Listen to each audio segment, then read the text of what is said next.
I'm so happy to say that Gloria Kaufman's daughter, Miriam Victoria, is here, and this work and the fact that you all are showing up to hear really cutting-edge work is a testament to her vision of the beginning of this program on our campus. So a very quick show of hands, how many of you knew Gloria Kaufman?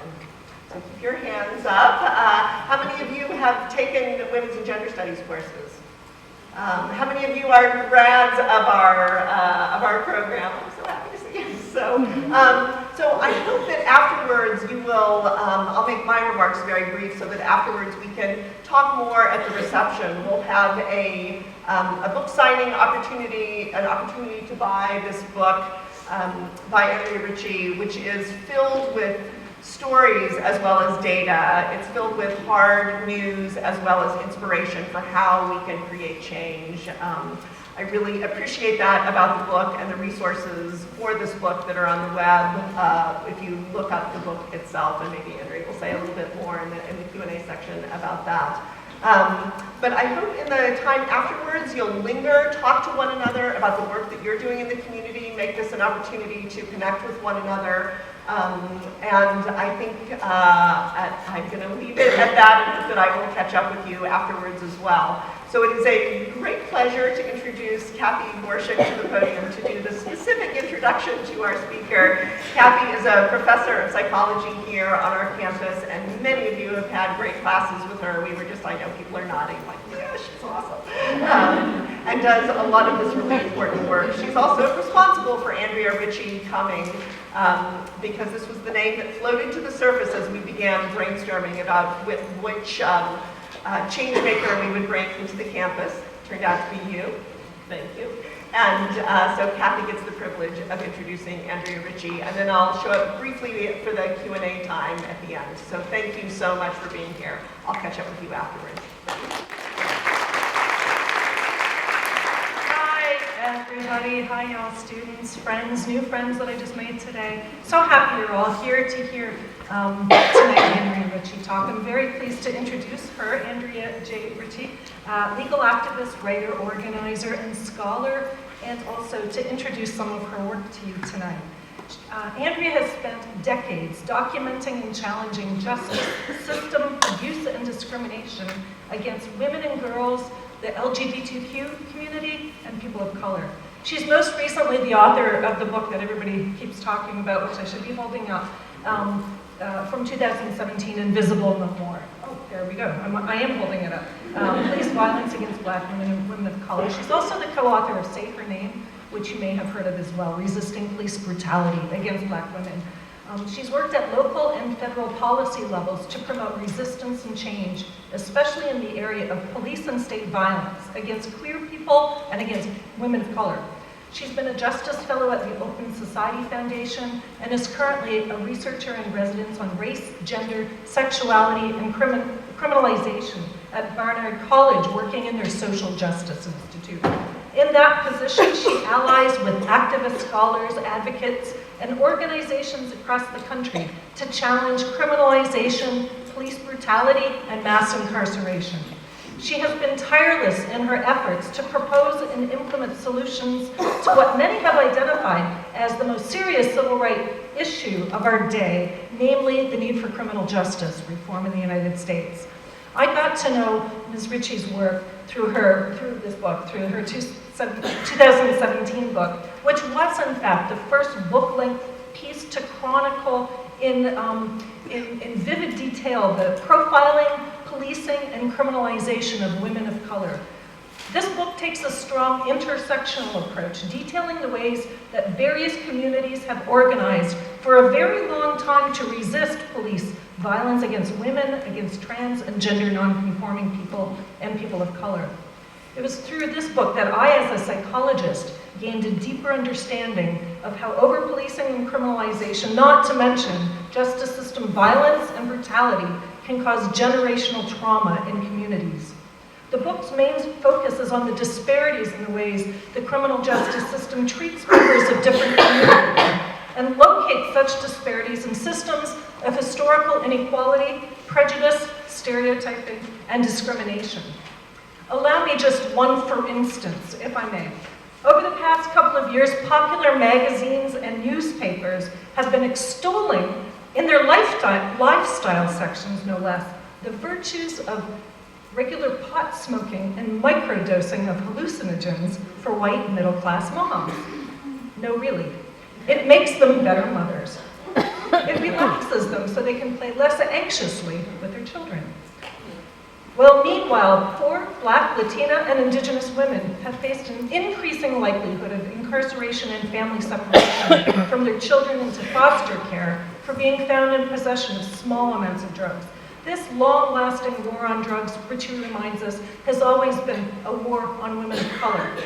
As she wrote in a 2017 New York Times op-ed piece that was entitled "A Warrant to Search Your Vagina," women are particularly vulnerable to the drug enforcement tactics acclaimed by the Department of Justice, where agents are encouraged to make buys from individuals who are lower in a drug organization. They can then use the mandatory minimum laws to pressure them to cooperate. But as is true in most industries, women are largely relegated to the lower echelons of the drug trade. They have been aggressively prosecuted on the theory that they would leave law enforcement to the elusive drug kingpins.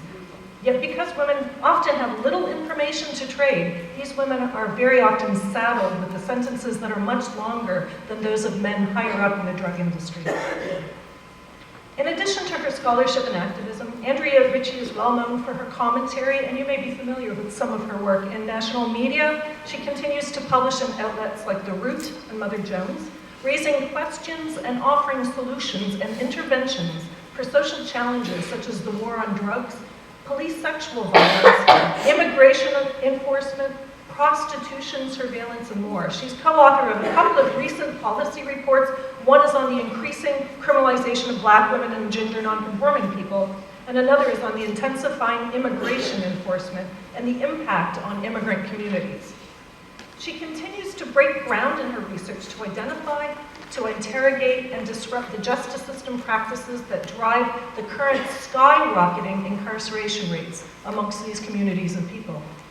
Too often, people of color are disproportionately over-policed and criminalized for offenses linked to things like public order, survival, simple drug possession, and self-defense.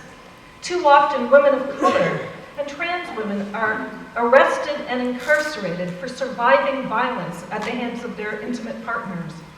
Andrea's current project, which is called Interrupting Criminalization, Research and Action, in collaboration with the Social Justice Institute, aims to generate new knowledge about policing and prosecutorial practices to train advocates and to identify best practices and interventions. They will make their findings accessible to any scholar, organizer, advocate, or policymaker whose work seeks to interrupt criminalization where it intersects with race, gender, and sexuality. It is my very great pleasure to say you don't have to go through any more introductions. Instead, here's Andrea Ritchie.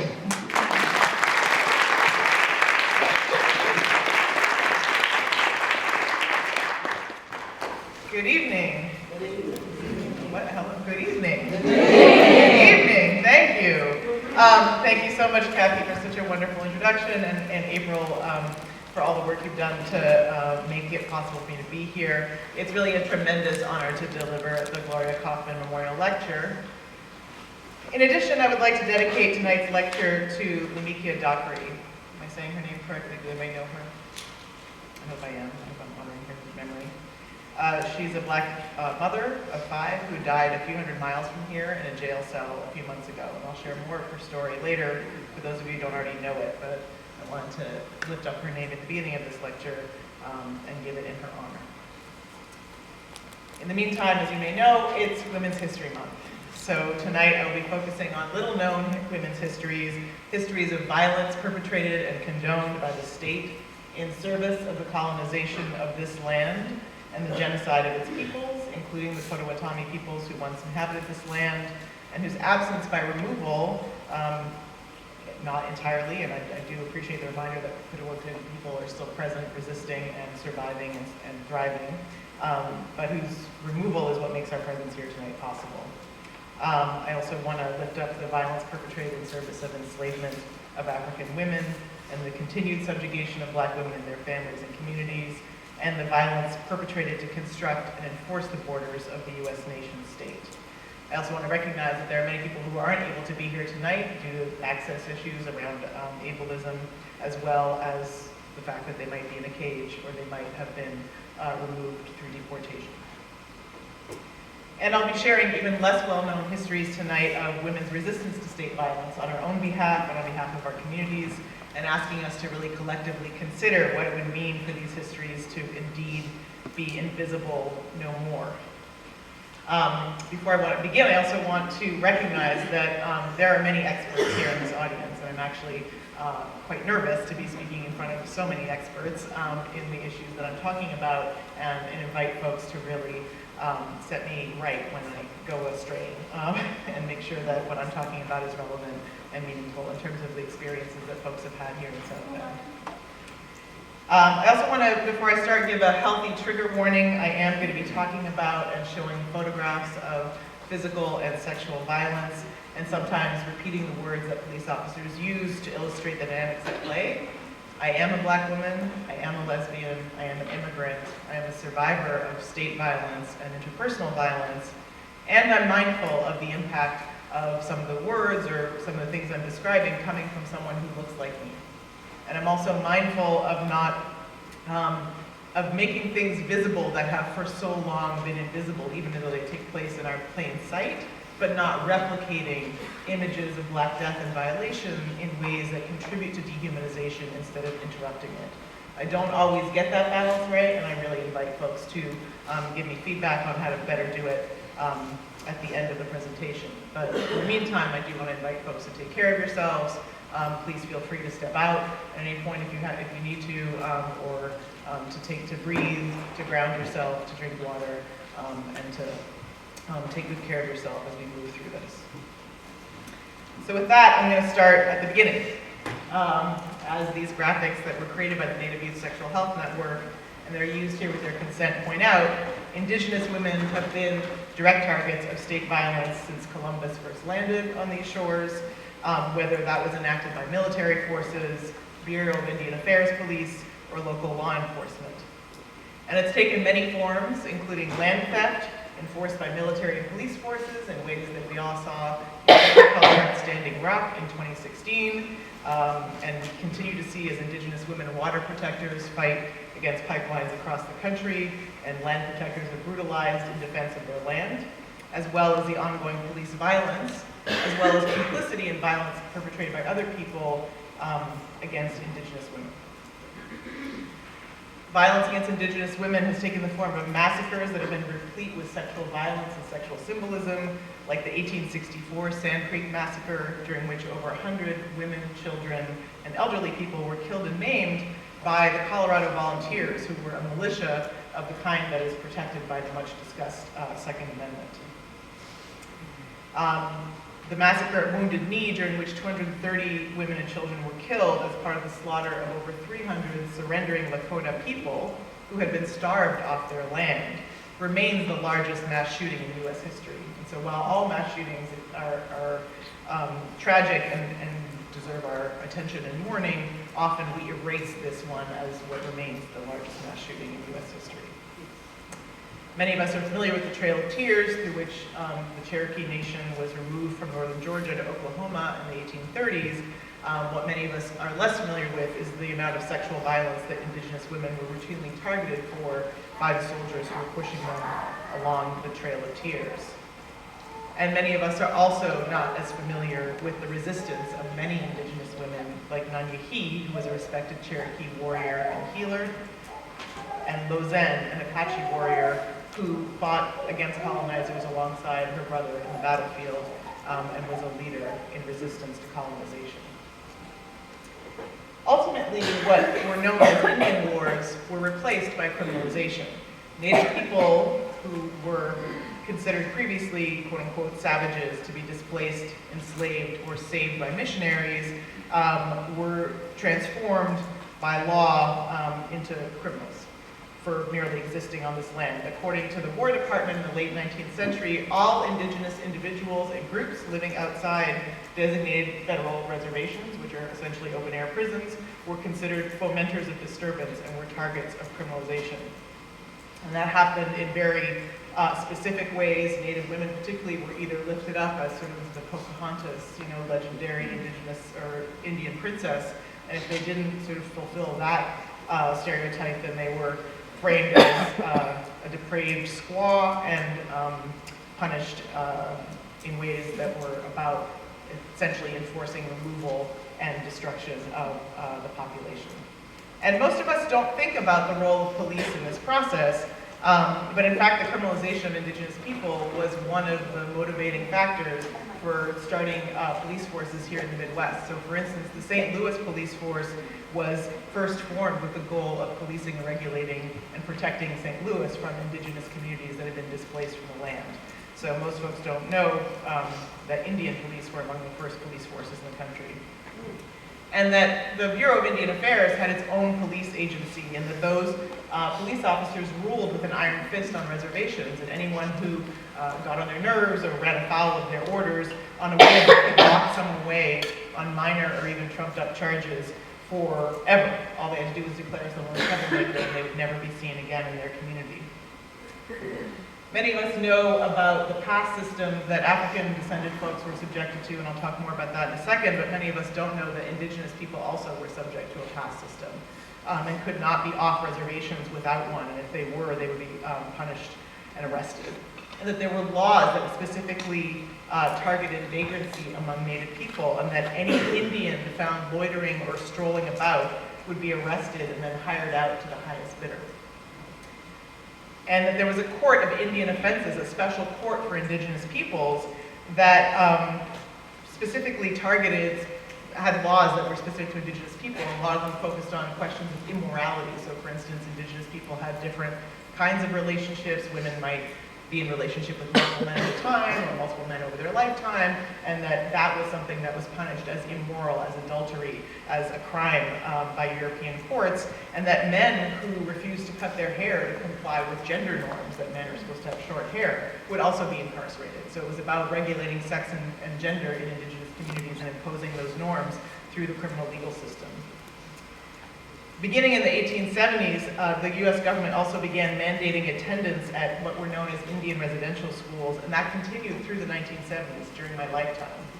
And the idea was to take children far from home and to kill the Indian to save the man, to basically assimilate Indian children into white culture and to do so through cultural, spiritual, physical, sexual violence. And any mother who said they didn't want their kid to go to Indian residential school would be criminalized and punished, and any kid who ran away would be criminalized and punished. And sometimes it wasn't always criminalization in the sense that we understand it, where you were incarcerated in a prison or a jail or on a reservation. Sometimes the way in which you were criminalized, incarcerated, tortured, or abused would be to be sending you to what is known as the asylum for insane Indians. And that was part of the process of criminalization, was to say anyone who resisted it must be crazy, and therefore we have to lock them away. And there's even less sort of ways of getting out of an insane asylum than there is of getting out of a prison. What we also need to remember in terms of our history and our women's history is that this year marks the 400th anniversary of slavery in the United States.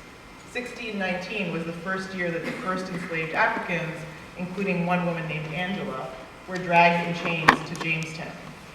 And that state violence against African-descended women dates back to that moment. And in fact, before that moment, as people were brought over in the context of the Middle Passage, as documented by many historians, including Saidiya Hartman and Bell Hooks, who describe the physical violence, the rape, the torture, the use of children, and denying access to children born on slave ships in the Middle Passage as a form of torture and state violence during the Middle Passage journey across the Atlantic. And that once African-descended women were here in the United States, they said all punishments of all kinds were imposed by anyone. The law basically gave any white person the right to do anything to an African-descended person, and that was a central feature of what was called plantation justice. And I think that we often think of maybe what's happening on the left as a primary form of plantation justice, but we don't think about what was happening on the right. and that there was in fact quite a bit of torture and violence and complicity that white women were visiting on enslaved African descended women in their homes, often as punishment for the fact that they were being raped by white men in the home, and that that was being framed as somehow as black women's fault.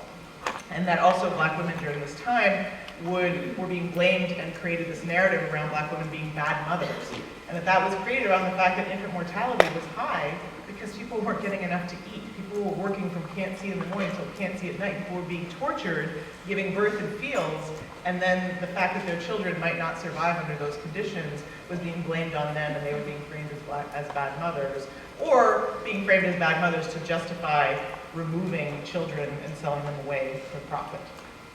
So many more folks are familiar with the pass system in the context of enforcement of slavery, in which enslaved people had to have passes in order to be off of plantations, and with the fact that slave patrols were in fact the first state-sponsored police forces in addition to the Indian patrol that I was talking about here in the Midwest and more western states. And this is testimony taken from a formerly enslaved person in the 1930s when the federal government decided to go and try and collect as many testimonies from people who had experienced slavery before, who makes explicitly the link between slave patrols and police as she understands them now, and says that basically, in her experience, the treatment was the same. There's a testimony from another formerly enslaved person who talked about how it wasn't just people's movements that were monitored by slave patrols, but any gathering, anytime African folks came together to pray, to plot, to have community, to comfort each other, to celebrate each other, was also an opportunity for slave patrols to come in and steal and commit abuse and violate folks. And of course, there was always resistance. And Harriet Tubman, maybe the most famous freedom fighters that we know during slavery, we know she freed 800 folks at Combahee River, gave her a chance to go to the Combahee River Bridge. It's a very powerful location. You can feel the spirits of freedom and enslavement there. But as we learn from firsthand accounts, black women resisted slavery at every turn, often in less visible and spectacular ways. They were part of and planning and leading rebellions, but also leading rebellions inside the home every day.